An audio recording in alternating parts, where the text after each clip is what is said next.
For now, we move on to KICC, where the Electoral Commission is spearheading the 2022 National Election Conference that kicked off Monday, and the forum under the theme Move Kenya Towards a Stronger Democracy aims to assess Kenya's preparedness towards a fair, peaceful and credible election. Our reporter Kamche Menza has been manning the ground and will give us more details. Kamche, kindly bring us speed. Well, good afternoon to you, Jacqueline Wambiru, back in studio. And today, as you can see, it's the second day of the National Election Conference, a conference that has been organized by the electoral body iebc, of course, to take stock of how far they are in preparation, or rather with regards to the general election preparations. Yesterday was day one, today is day two. It is a conference that has brought on board different stakeholders from different organizations, institutions, from the grassroots to the political leaders and all other stakeholders that are concerned with the elections that are coming up. We have also seen the international community that is here. Issues have been raised by a number of stakeholders. Earlier on in the morning session, we saw a number of stakeholders raising issues, especially on the technology bit. Some of them asking whether areas that there is no good connectivity, whether they are assured of results being transmitted at the right time and in the right way, or are there measures that iebc has put in place to ensure that there is no interference with the transmission of results. Remember, currently iebc is receiving ballot papers that is actually the exercise that is currently ongoing, and what is happening is that this is a conference that iebc is trying to engage the stakeholders to try and understand there are issues that the electoral body has not covered, there are issues that the electoral body has not considered that may have escaped their mind and that they might consider at this point. And those are some of the issues that have been raised in this particular conference. Issues concerning how the information about the voters is, as IBC has been collecting information about the voters. So how assured the public is how assured is it from their information being interacted with? Remember, IBC yesterday said that the voter register is out and political parties can have access to it. And so those are some of the questions that are being raised. That political parties will have the register. So how assured are Kenyans that the information that they have given to IEBC will be safe in the hands of the political parties? Another issue was on the transmission of results, of course, on the SD or the backup kits that IEBC says has the number of has a backup of about 6 kits in every ward that will enable them to transmit, or in case there is a technology failure, they'll be able to have a backup. One other issue was on the centers which do not have 3G connectivity, saying that they have already procured satellite modems that will be deployed to those those areas. So basically, those are some of the issues that have been raised by a number of stakeholders. But I am joined by yet another stakeholder who is from the Women's Coordinating Committee, IEBC Women's Coordinating Committee. She is the chair, Mercy Mukeni, who actually talk about, or rather are concerned with issues about women from the grassroots level to the political bid, and they are here. They have also given out their issues. So basically, what I want to get from her is whether they have managed to air their issues. Has all the women that they're saying they are representing here been covered in the way that they would want, and what is the way forward? Welcome, Mercy. Maybe you could start us off with basically what is your organization or association about? So basically, the Women's Coordinating Committee is a committee that was formed by IEBC. It brings together a consortium of civil society organizations, and our main task or main role is to advise IEBC and to support IEBC to make sure that women are included in the process of election. Yes. So far, we have 27 days to the election. How do you see the engagement so far on women? I can say that there's been great improvement compared to what we saw during the last elections.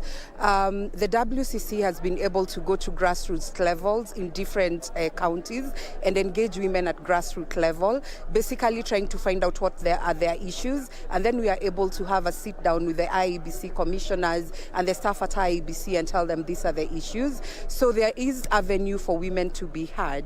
But having said that, we also realize that there are still impediments or barriers that might make the grassroots woman especially not be able to vote. And such issues that came out while we were going round is, for example, women having their IDs hoarded even by their husbands. So yes, a woman is a registered voter, but then they do not have access to their ID. And the fact that they might be having a contrary opinion on who to vote for come 9th August, then chances of them being involved in elections are very minimal, and women are really worried about this. The other issue is women with special needs, and I'm not just talking about women with disabilities. I'm talking about women with children. I'm talking about women with other health conditions that are not seen by the naked eye, that have really expressed a lot of concern on the long queues and the long standing that really impedes them from being able to vote. And this is something we've brought forth with iebc, and they're looking into ways of making sure that this is taken care of.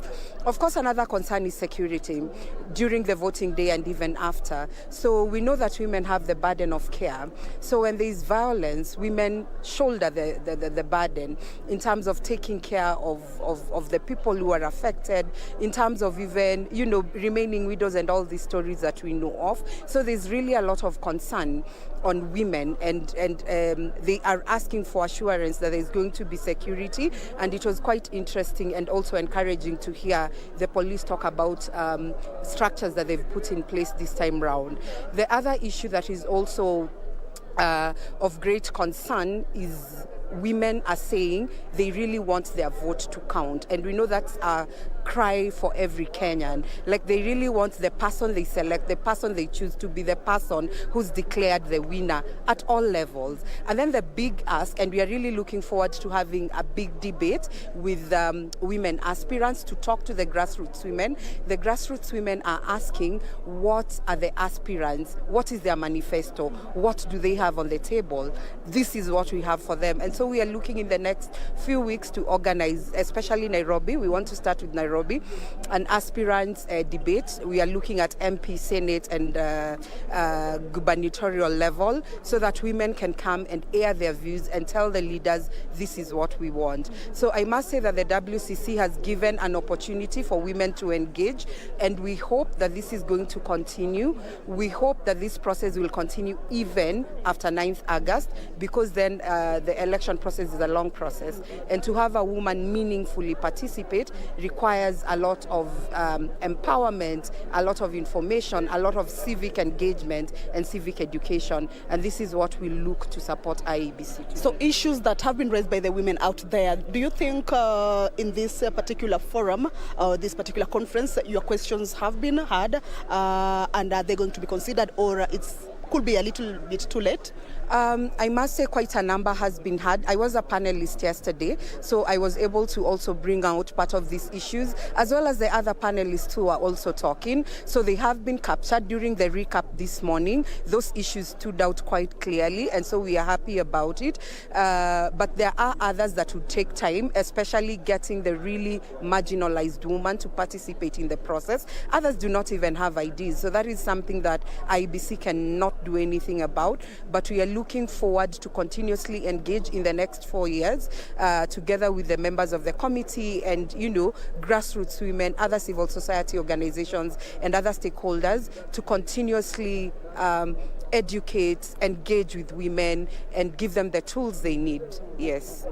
Thank you so much, Mercy, and we wish you all the best as you represent all the women in the country.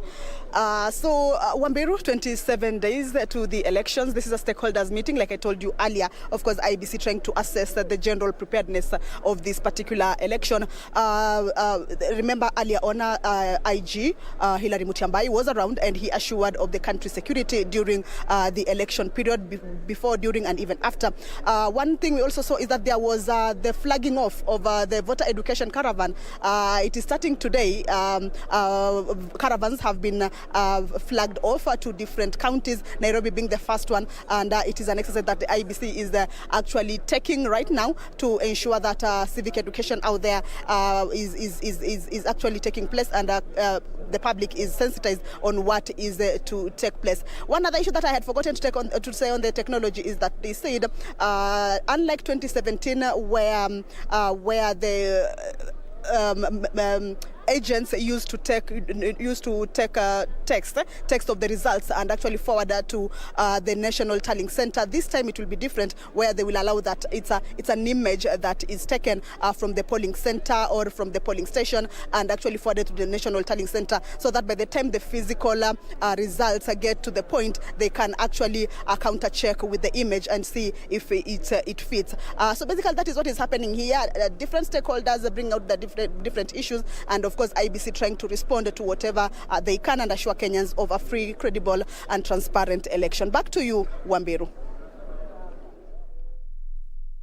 Chimenza, they are shedding light on matters being deliberated at the 2022 National Election Conference, which is being held at KICC. We shall be bringing you more details in our subsequent bulletin.